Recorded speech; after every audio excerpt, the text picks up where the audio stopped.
हमने पहले भी बात करी कि कैंसर, क्योंकि मेरे को उसको थोड़ा डिटेल में जानना है कि ये हम लाइफस्टाइल फॉलो कर रहे हैं, मसाले फॉलो कर रहे हैं, सब कुछ कर रहे हैं, पर फिर भी लोगों को कैंसर हो रहा है। मैंने देखा है इनफैक्ट कि आजकल कैंसर ट्रेंड में है और हेल्दी लोगों के साथ भी हो रहा है, जिसको हम कहते हैं कि बंदा जिम जा रहा था भाई, हेल्दी खाना भी खा रहा था, येट उसको कैंसर हो गया। तो क्यों हो रहा है, उसके पीछे का रीजन क्या है? बेसिकली अगर हम बात करें कैंसर की, जो बहुत ज़्यादा बढ़ता चला जा रहा है, ज़रूरी नहीं है कि आप अनहेल्दी लाइफस्टाइल ही जी रहे हो तभी ये होगा। वो एक ट्रिगर है, वो एक मतलब जो लोग अनहेल्दी लाइफस्टाइल में रह रहे हैं वो ज़्यादा वल्नरेबल हैं, बट ऐसा नहीं है जो लोग हर चीज़ अच्छा फॉलो कर रहे हैं बट फिर भी बन जाता है। तो स्ट्रेस, जैसे मैंने आपको एक बेसिक रीज़न बताया, वो बहुत बड़ा रोल प्ले करता है हर एक बॉडी फंक्शन को डिस्टर्ब करने में।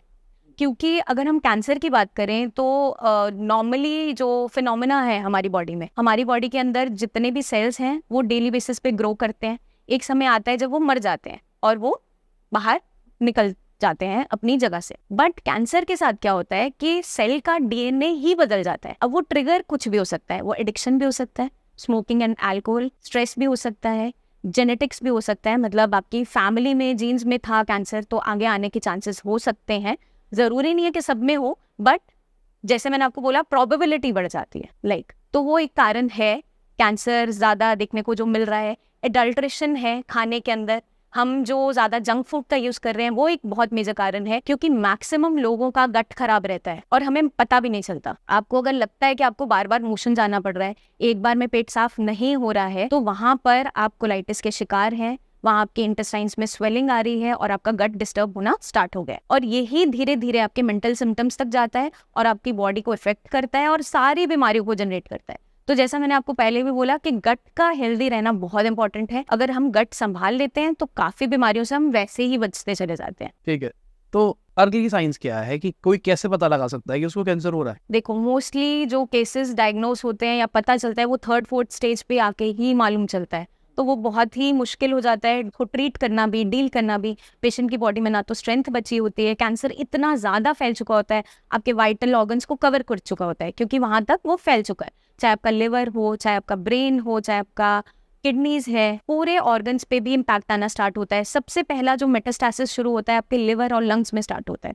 तो ये बहुत जल्दी इम्पैक्ट होने लगते हैं, चाहे आपका वो कैंसर कहीं का भी हो। तो अर्ली स्टेज में अगर ये डायग्नोस हो जाता है और प्री कैंसरस स्टेज में पता चल जाता है, मतलब जब होने की तरफ है, अगर वहीं पे हमें सिग्नल मिल जाता है या हम अवेयर हो जाते हैं या उसी टाइम डायग्नोस हो जाता है, तो आपका जो बीमारी का प्रोग्नोसिस है वो अच्छा हो जाता है। मतलब कि आपकी बीमारी को हम अच्छे से ट्रीट कर पाते हैं और पेशेंट की बॉडी में स्ट्रेंथ भी बचता है और जितने भी ट्रीटमेंट्स हैं वो उस पर परफॉर्म कर सकते हैं। तो अर्ली जो साइंस एंड सिम्टम्स है उसको निगलेक्ट नहीं करना चाहिए। कुछ ऐसे साइंस एंड सिम्टम्स आते हैं, क्योंकि बॉडी में कैंसर कहीं भी हो सकता है। आपने सुना भी होगा, ओरल कैंसर है, माउथ में हो जाता है, लंग्स में पहुंच जाता है, लिवर में पहुंच जाता है, पैनक्रियास है, और इवन आपका ब्रेन ट्यूमर्स है। तो कोई भी ऑर्गन को वो छोड़ता नहीं है आसानी से, चाहे बोन्स हो आपके, कहीं भी वो फैल जाता है या वहीं से इनिशिएट हो जाता है। तो अगर हम चाहते हैं कि वहां तक ना चीजें पहुंचे और प्री कैंसरस स्टेज पे ही चीजें डिटेक्ट हो जाए, तो हमें कुछ डेली रूटीन के अंदर या अपने एक रेजिमेंट के अंदर नॉर्मल जो चेकअप्स है उसको ऐड ऑन करना पड़ता है। अगर हम फीमेल्स की बात करें, और जैसे हमने देखा भी है कि ब्रेस्ट कैंसर बहुत ज़्यादा हो रहा है, आप हॉलीवुड बॉलीवुड एक्ट्रेसेस के अंदर अगर देखो तो बहुत ज़्यादा हो गया, क्योंकि उनका लाइफस्टाइल, एक्सरसाइज तो वो करते हैं बट उनके जो शेड्यूल है, स्लीप पैटर्न्स उतने अच्छे नहीं पाए जाते, स्ट्रेस भर भर के है, तो वहाँ पे ये बहुत ज़्यादा हो गया। और बहुत से और भी कारण है जिसकी वजह से ब्रेस्ट कैंसर बहुत ज़्यादा बढ़ता चला जा रहा है। लेट मैरिजेस होना, लेट कंसेप्शन होना, अर्ली आपके पीरियड्स का स्टार्ट होना, लेट पीरियड्स का बंद होना, हार्मोनल चेंजेस आना, उसकी वजह से भी ब्रेस्ट कैंसर कॉमनली देखने को मिल जाता है। तो ये बहुत सारे रीजंस हैं जो कैंसर की तरफ जा रहे हैं। तो अगर हम चाहते हैं इनका अर्ली डायग्नोसिस हो, अगर हम ब्रेस्ट कैंसर की ही अभी इनिशियली बात कर रहे हैं, तो फीमेल्स को अपना डेली रूटीन के अंदर ब्रेस्ट की एग्जामिनेशन करना बहुत इंपॉर्टेंट है। कोई वहाँ पर गांठ तो नहीं बन रही है, क्योंकि लेमैन टर्म में हम गांठ ही बोलते हैं, जो हर एक एरिया की फीमेल को समझ में आती है और लोग बहुत अवेयर भी हैं अब इस चीज़ को लेकर। तो अगर आपको कोई छोटी सी गांठ भी लग रही है जो मे बी पेनलेस है इनिशियली, तो आपको निगलेक्ट कभी नहीं करना, डॉक्टर से ज़रूर मिलना है। कुछ बीमारियां ऐसी होती हैं जो इनिशियली ही सॉल्व हो जाती है, जैसे फीमेल्स के अंदर फाइब्रो एडिनोमा, यंग एज में गांठें बनती है बट उसको सर्जिकली निकाल भी दिया जाता है और मेडिसिन से भी वो सॉल्व हो जाती है। बट वही गांठ अगर लंबे समय तक वहाँ पर रहती है और उसका स्ट्रक्चर चेंज हो रहा है, या वहाँ से आपके निपल से कोई सिक्रीशंस हो रही है, वहाँ से वाटरी डिस्चार्ज हो रहा है या ब्लड आ रहा है, तो वो अलार्मिंग साइंस होते हैं और इनिशियली यहीं से शुरुआत होती है जिसे हम निगलेक्ट कर रहे होते हैं। तो ईयरली आप अपना मैमोग्राम की तरफ, जब आपकी एज बढ़ती चली जा रही है, अपना एक रूटीन बना लो, ब्लड टेस्ट जरूर रन कीजिए, सेल्फ एग्जामिनेशन जरूर कीजिए, क्योंकि सेल्फ एग्जामिनेशन से आपको डॉक्टर तक समय पर पहुंचने में मदद मिलती है। और जितना इनिशियल स्टेज पे ये पता चल जाता है उतना आपका ट्रीटमेंट ईजी हो जाता है और पेशेंट की लाइफ आगे के लिए अच्छी रख सकते हैं। तो एक तो ये हो गया। अब अगर आपके मुंह में छाले बन रहे हैं, 15-20 दिन हो गए ठीक नहीं हो पा रहे, उसके अराउंड वाइट से पैचेस बन रहे हैं और आपका मुंह खोलने में दर्द हो रहा है या माउथ ओपनिंग कम हो गई है, वाइटिश पैचेस बन गया वहाँ पे और पेनफुल भी है, खाना खाने में जल रहा है और वो हील अप नहीं हो पा रहा, तो कोई भी घाव जो लंबे समय तक भर नहीं पा रहा, उसके लिए आप अवेयर हो जाइए, डॉक्टर से ज़रूर मिले, निगलेक्ट नहीं कीजिए। और ओरल हाइजीन को मेंटेन करना बहुत इंपॉर्टेंट है, क्योंकि सबसे ज़्यादा हम इंडिया में निगलेक्ट क्या करते हैं, ओरल हाइजीन। क्या डेंटिस्ट के पास जाने की ज़रूरत है, क्यों जाना है, क्या फ़र्क पड़ता है। बट अगर हम इतने अवेयर रहते हैं इनिशियली, क्योंकि लोग बहुत सारे एडिक्शंस में होते हैं, स्मोकिंग है, टबैको चूइंग है, उसकी वजह से जब वो एक जगह पड़ा रहता है, टबैको अगर चूअर है उसकी अगर हम बात करें, तो एक जगह जब वो रहता है वो constant irritation and inflammation cause करता है। तो कहीं पे भी कांस्टेंट इरिटेशन इन्फ्लेमेशन किसी भी कारण से हो रही है, वो वहाँ के सेल्स अपनी जो प्रॉपर्टीज है उसको बदलना स्टार्ट करते हैं और उसकी वजह से कैंसर सेल्स के डेवलपमेंट होनी स्टार्ट हो जाती है। तो बहुत इंपॉर्टेंट है इन एडिक्शन से दूर रहना पहले, बट जो लोग ऑलरेडी इसमें हैं उनको भी अवेयर रहना है कि अगर ऐसा कुछ बन रहा है तो ये टाइम टू क्विट है, क्योंकि अब भाई आप बहुत आगे पहुंच चुके हो, अब लाइफ के साथ नहीं खेला जा सकता, तो आपको वो ध्यान रखना है। मैं आपको पहले माउथ कैंसर के क्वेश्चन है मेरा कि मेरे ये वाले दांत पे कैप लगी हुई है, तो जब कैप लगी तो सब कुछ सही चला। कुछ टाइम के बाद में मैं इंजीनियरिंग कर रहा था उस टाइम पे, तो मेरे दांत के ऊपर पस बननी शुरू हो गई। तो मेरे भैया ही है डेंटिस्ट, तो मैंने उनको कॉल किया, मैंने भैया ये हो रहा है, भैया ने दवाई बताई, कहता है ये खा ले हो जाएगा सही। तो बेसिकली कैप के साइड इफेक्ट कह रहे थे वो इनिशियल टाइम पे हो गए, ठीक है। अब मेरे को आदत पड़ गई कि जब पस होगी तो गोली खा लूंगा, जब पस होगी तो गोली खा लूंगा, तो मेरा वो होना शुरू हो गया। तो मेरे को किसी दोस्त ने बोला कि भाई ये दवाई पे थोड़ा जिंदगी जिएगा, तो मेरे दिमाग में आ गया, मैंने छोड़ दी। वो पस बड़ी बड़ी बड़ी, मेरा होठ ऐसा खुल गया। अब एक दिन मेरे को रियलाइज हुआ, मैंने कहा यार ये तो मैं खुद ही गलत कर रहा हूँ। अब मैं डॉक्टर के पास जाने से पहले मैंने ऐसे हाथ मार के खुद ही फाड़ दिया। जब मैंने फाड़ा देखा सही हो गया उसके बाद, तो मेरे को एक और नया पैटर्न पता लग गया, दवाई खाने की जरूरत नहीं है, ऐसे हाथ मारो काम हो जाता है। तो मतलब ये मान के चलो मुझे 4 साल के अंदर कम से कम ये चीज़ 10 से 12 बार हुई।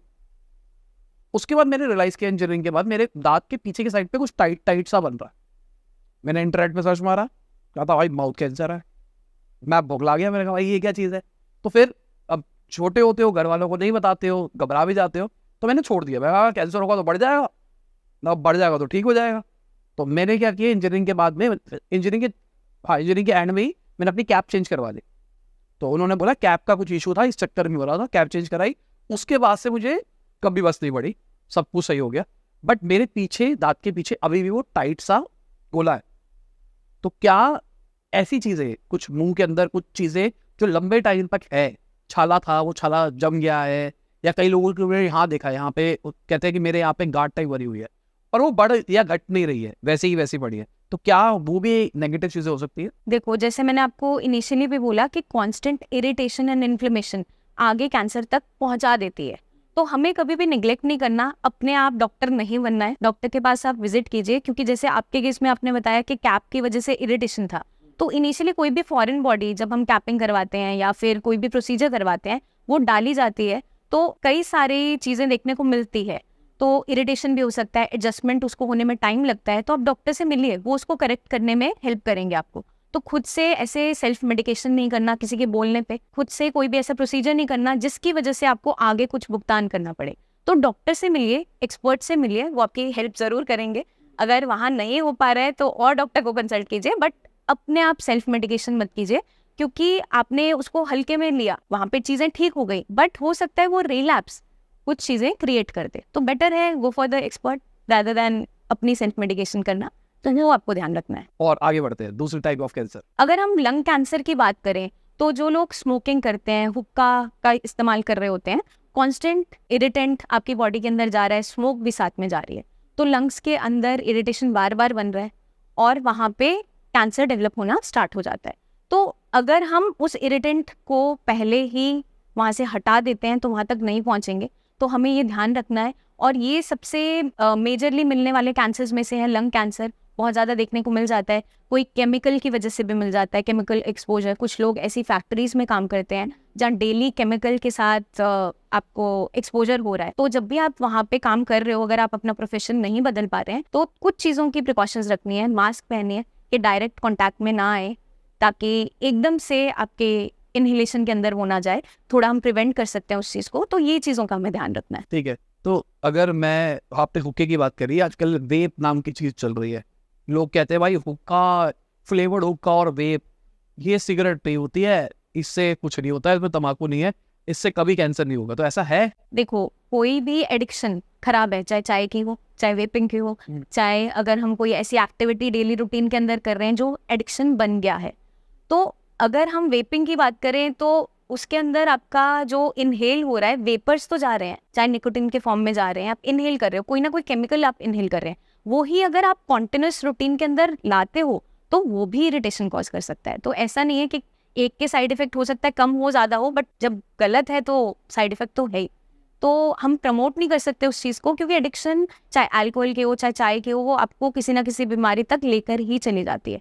तो डेफिनेटली टाइम टू क्विट, क्योंकि हम उससे ज़्यादा चीज़ों को खराब होने नहीं दे सकते। और जो पॉल्यूशन है उससे भी कैंसर हो सकता है? पोल्यूशन में देखो, अब आप हर टाइम अपना प्लेस नहीं बदल सकते।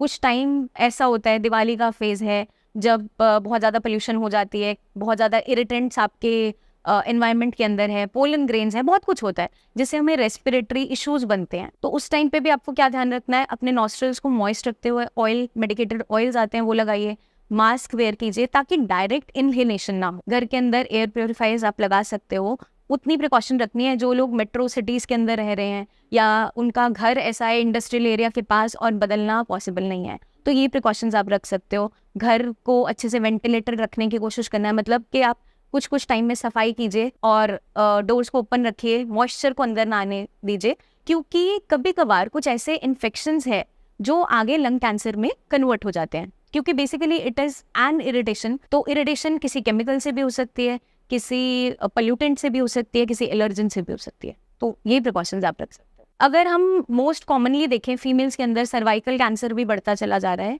बट अब उससे ज़्यादा केसेस ब्रेस्ट कैंसर के बढ़ गए हैं। तो सर्वाइकल कैंसर के पीछे जो बेसिक रीज़न है वो एक वायरल इन्फेस्टेशन है, HPV वायरस है, जो सर्वाइकल कैंसर तक भी लीड कर देता है। तो उसकी वैक्सीनेशन भी आ चुकी हैं, तो एक एज पे उसको आपको वैक्सीनेट होना इम्पॉर्टेंट है।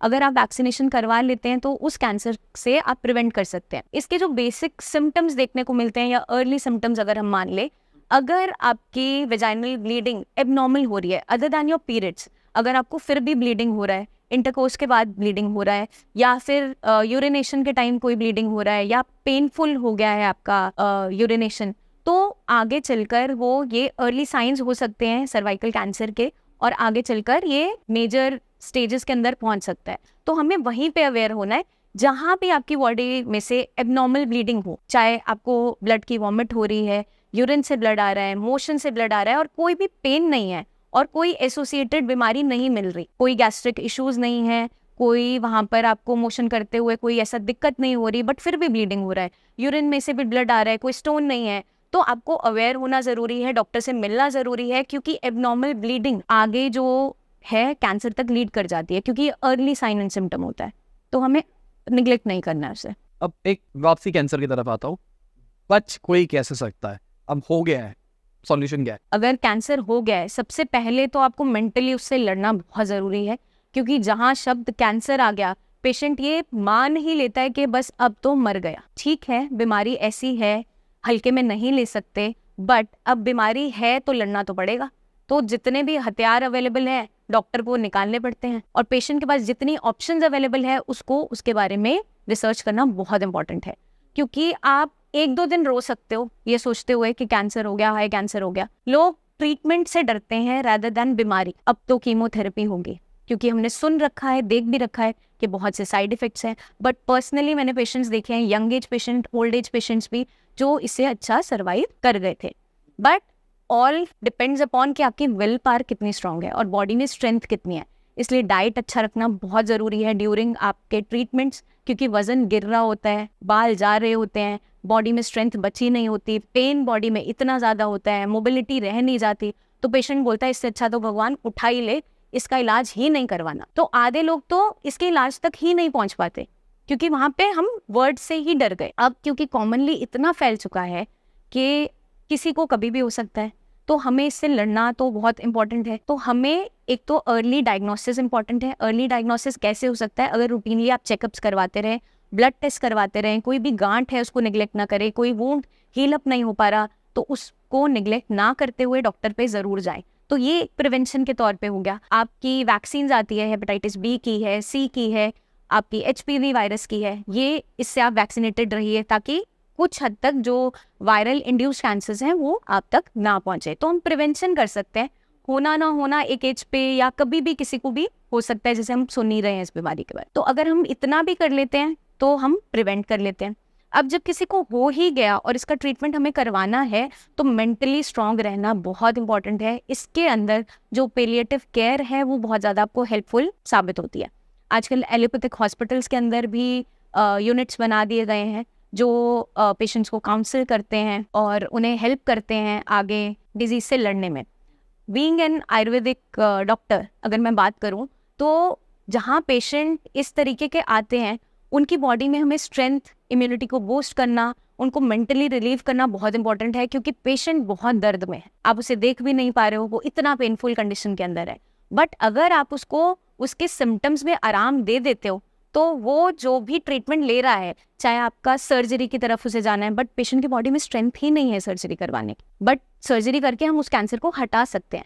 तो उसकी बॉडी में स्ट्रेंथ डालना ज़रूरी है, उसके जो सिम्टम्स आ रहे हैं उसको रिलीव करना इंपॉर्टेंट है। तो पेशेंट वैसे ही उसकी क्वालिटी ऑफ लाइफ इंप्रूव हो जाती है और वो ट्रीटमेंट को बेयर करने लायक हो जाता है, क्योंकि बहुत से लोग ड्यूरिंग थेरेपीज ही कोलैप्स कर जाते हैं, वहाँ तक पहुँचते ही नहीं है। और बहुत से सर्वाइवर्स भी हैं जो इस बीमारी से रिकवर भी हो गए हैं, चाहे युवराज सिंह की हम बात करें, सोनाली बिंद्रे है या हीना खान, आजकल ब्रेस्ट कैंसर इनिशियली अभी डायग्नोस हुआ है और उनका तो काफ़ी स्टेज तक बढ़ भी चुका है। बट अगर आप मेंटली स्ट्रांग रहते हैं, पॉजिटिव अप्रोच रखते हैं, जो कि रखना मुश्किल है उस टाइम पे, बट अगर आप कर लेते हो उस चीज़ को, फैमिली मेम्बर्स सपोर्ट कर जाते हैं, स्पिरिचुअली आप अपने आप को उतना कनेक्ट कर पाते हो चीज़ों को, क्योंकि पैलिएटिव केयर के अंदर 3 चीज़ें आती है, आपका फिजिकल सिम्टम्स को रिलीव करना, आपके साइकोलॉजिकल सिम्टम्स को, और स्पिरिचुअली आपको इतना सॉलिड बना देना कि इस बीमारी से आप लड़ सकते हो। तो जो लोग ये कर लेते हैं उनके लिए कैंसर कोई बड़ी चीज़ नहीं है। तो अगर हम इतना कर पाते हैं तो इस बीमारी से लड़ जाएंगे और जितना भी टाइम रहेंगे एटलीस्ट क्वालिटी ऑफ लाइफ अच्छी जी पाएंगे। वरना डेली बेसिस पे ये हो गया, हाय मैं मर गया और क्यों मुझे ये बीमारी हुई, हम कोसते रह जाते हैं।